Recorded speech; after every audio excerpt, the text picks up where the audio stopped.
Magandang araw po sa ating lahat.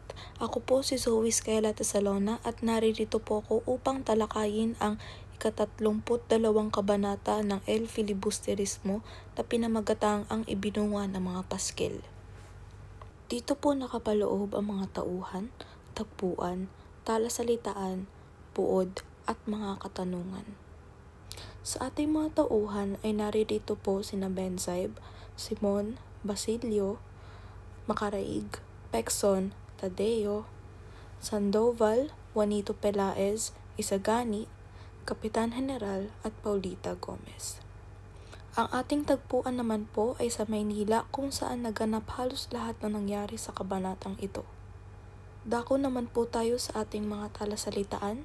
Una ang Pasquinades, mga paskil o lihim na pahayag na naglalaman ng mga papanira, satiriko o kritikal na mensahe laban sa isang tao o institusyon. Suspinde, pansamantalang pagtanggal o pagpapatigil sa isang tao mula sa kanyang tungkulin o karapatan tulad ng pag-aaral. Investigasyon, masusing pagsusuri o pag-aaral upang malaman ang katotohanan sa isang pangyayari o kaso. Kasosyo, isang taong katuwang sa negosyo o sa isang gawain. Kadalasang mayroong pantay na bahagi sa puhunan o kita. At ang huli po sa ating talasalitaan ay ang marangya. Ito ay nangulugang magarbo o labis-labis na karangyaan, tumutukoy sa magastos at maluho na pamumuhay o selebrasyon. Bago ko simulan basahin ng buod, nais ko po munang panoorin ninyo ang video ng buod ng kabanatang ito.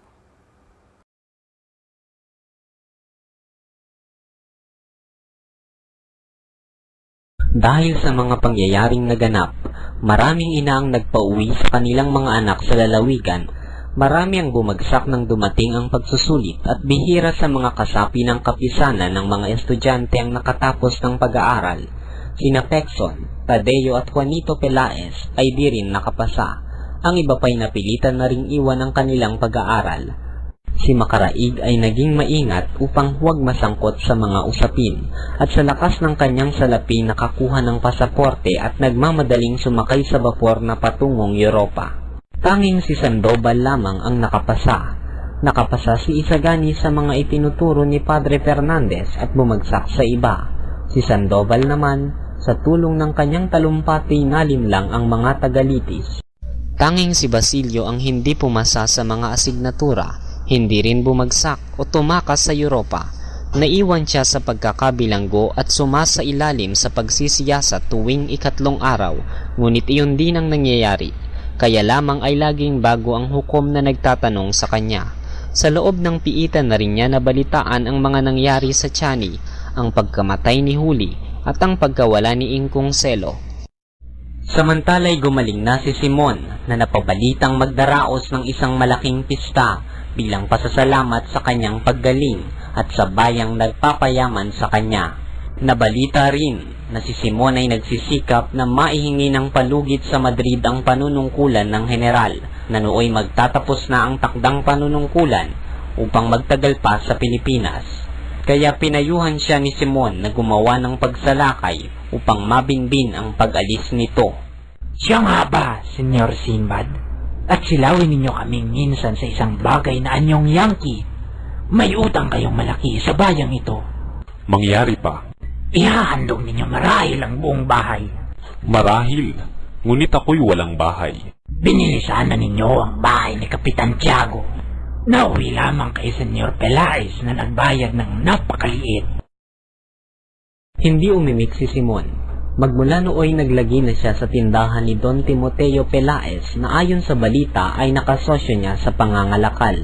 Makaraan ng ilang linggo, lumaganap ang balitang si Juanito Pelaez, anak ni Don Timoteo, ay ikakasal sa dalagang pinagmimithian ng lahat, taga rito man o dayuhan, si Paulita Gomez. Totoo ngang si Paulita ay ikakasal na kay Juanito Pelaez. Ang pag-ibig ng dalaga kay Isagani ay napawi na, tulad din ng alinmang unang pag-ibig na nabubuo sa magagandang pangarap. Ang mga pangyayaring gawa ng mga paskin at ang pagkabilanggo ng binatay na kapagpabago sa kalooban ng dalaga ang kusang pagdulog ng binata sa may kapangyarihan habang ang iba'y nagtatagoy isang kahangalan para sa dalaga. Para kay Paulita, si Juanito'y matalino, mayaman at dugong Kastila, samantalang si Isagana'y probinsyano, walang pangarap kundi mga gubat na puno ng linta at mula sa di kilalang angkan. Walang makahihigit kay Pelaez na simula sa pagkabata ay batid na ang pakaliwa pakanan ng buhay Maynila. Nang matapos na ang buwan ng Abril at halos limot na ng mga tao ang nakatatakot na pangyayari, pinagkaabalahan sa Maynila ang pistang idaraos ni Don Timoteo Pelaez sa kasal ng anak. Napabalitang si Simon ang nag-ayos ng bahay. Ang pag-iisang dibdib ay idaraos 2 araw bago umalis ang general. Naging alingas-ngas ang balitang si Simon ay maglalabas ng tipak-tipak na brilyante at magsasabog ng mga perlas sa karangalan ng anak ng kasosyo. Marami ang nabalisa sa pangambang hindi sila maanyayahan. Marami ang naghangad na makipagkaibigan kay Simon. Marami sa mga lalaki ang hinimok ng kanilang asawang bumili ng mga yero upang maging kaibigan si Don Timoteo Pelaez. Sisimulan ko na po ang pagbabasa sa buod ng kabanatang ito. Nagbago ang mukha ng edukasyon sa San Diego dahil sa nangyaring pagpapaskil. Wala na halos mga magulang ang nagpapaaral ng mga anak, dahil sa takot na baka madamay at mapiit sa kulungan ng mga ito, habang bihira naman ang nakakapasa sa mga pagsusulit. Kabilang sa mga hindi nakapasa sina Makaraig, Juanito Pelaez, Pecson at Tadeo. Natuwa pa si Tadeo na hindi nakapasa at sinunog pa ang mga libro sa liwasan. Si Tadeo ay hindi nakapasa dahil sa laging pagiging huli nito, habang si Pecson naman ay walang ginawa kundi tumawa lamang sa klase, kung kaya't isa na rin siya sa mga tumigil na sa pag-aaral tulad ng iba at pumasok sa kawani ng hukuman. Sa kadahilanang hindi sila apektado at walang pakialam kung sila ay bumagsak. Nagmamadali namang nagpunta ng Europa si Makaraig upang doon na manirahan, at dahil sa kanyang marangyang buhay, binayaran niya ang Kapitan General upang hindi siya pigilan nito. Habang si Juanito naman ay hindi nakatanggap ng liham dahil kasama siya ng kanyang ama sa negosyo. Sa kabilang banda, pinalad na makapasa sina Isagani at Sandoval. Si Isagani ay nakapasa sa asignaturang itinuro ni Padre Florentino, ngunit siya ay bumagsak sa ibang asignatura. Habang si Sandoval naman ay nakapasa dahil sa husay niya sa pagtatalumpati at nabilog niya ang ulo ng mga hurado. Si Basilio naman ay nanatiling nakabilanggo. Tuwing 3 araw, siya ay iniimbestigahan at iba't ibang hurado ang nagtatanong sa kanya. Lubos na nalungkot ang binata nang malaman niya mula kay Sinong ang pagkamatay ni Huli at pagkawala ni Tandang Selo. Si Simon naman ay gumaling na. Ayon kay Benzaib, dapat na magbigay si Simon ng pasasalamat sa Diyos dahil sa kaniyang paggaling. Naging usap-usapan rin ang pagre-retiro ng Kapitan General at si Simon raw ang papalit bilang Kapitan General at lalakarin niya ito sa Madrid. Ngunit alam ni Benzaib na hindi totoo ang mga balitang iyon. Ikinumpirma ni Benzaib kay Simon ang balitang magkakaroon din daw ng malaking salo-salo bilang pamamaalam ni Simon sa bayan na iyon. Ngunit ang sagot ni Simon ay wala raw siyang malaking bahay upang ganapan ng piging. Ibinalita ni Benzaib kay Simon na binili ni Don Timoteo ang bahay ni Kapitan Tiago sa maliit na halaga lamang.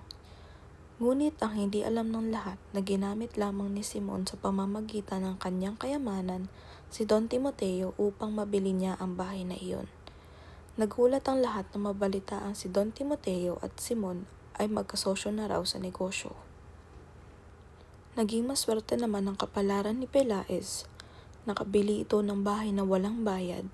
Malaki ang kinita ng kanilang tindahan, nakasama sa pangangalakal si Simon. At higit sa lahat ay makakasal sa babaeng ninanasan ng lahat na si Paulita. Ang pag-ibig ni Paulita para kay Isagani ay naglaho, na simula nang masangkot ito sa paskin at nabilanggo.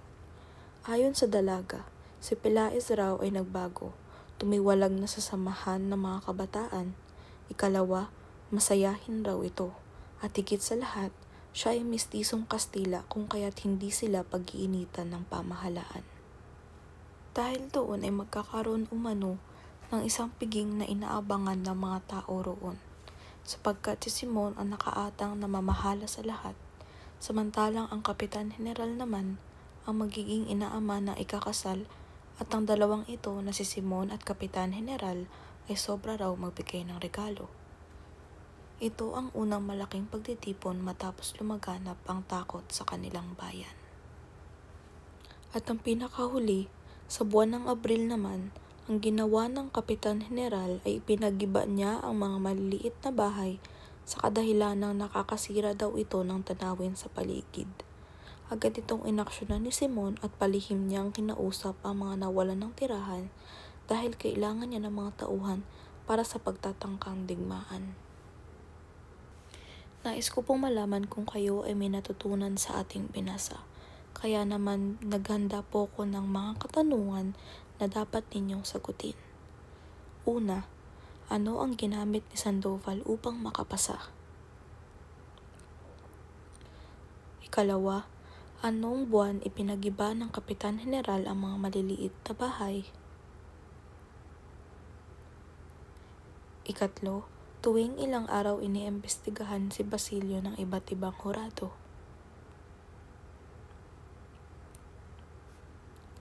Ayon sa buod, paano nasabing maswerte si Pilaes? At ang huling tanong, ano ang aral na iyong napulot sa kabanatang ito? Naway may natutunan kayo sa ating buod. Muli, ako si Zoe Skyla Tesalona, ang inyong tagaulat. Maraming salamat po sa pakikinig.